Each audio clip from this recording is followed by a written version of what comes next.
Hey guys, welcome to Tech Trick Tutorials. In today's video, I will show you how to change Gemini back to Google Assistant. So first things first, you need to install Google.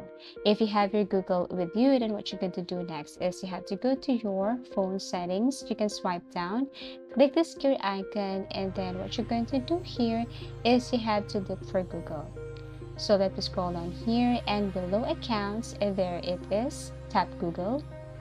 Now what you're going to do here is you have to click all services. As you can see, there are two options, recommended and all services. So you have to click the second one, which is all services.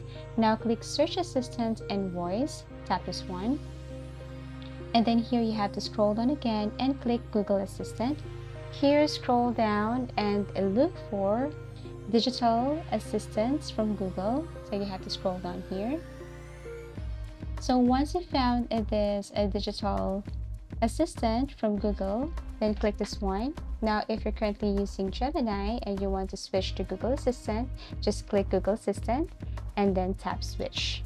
As easy as that. So basically, that's how easy it is to change Gemini back to Google Assistant. Thank you so much for watching and see you again in our next video tutorials.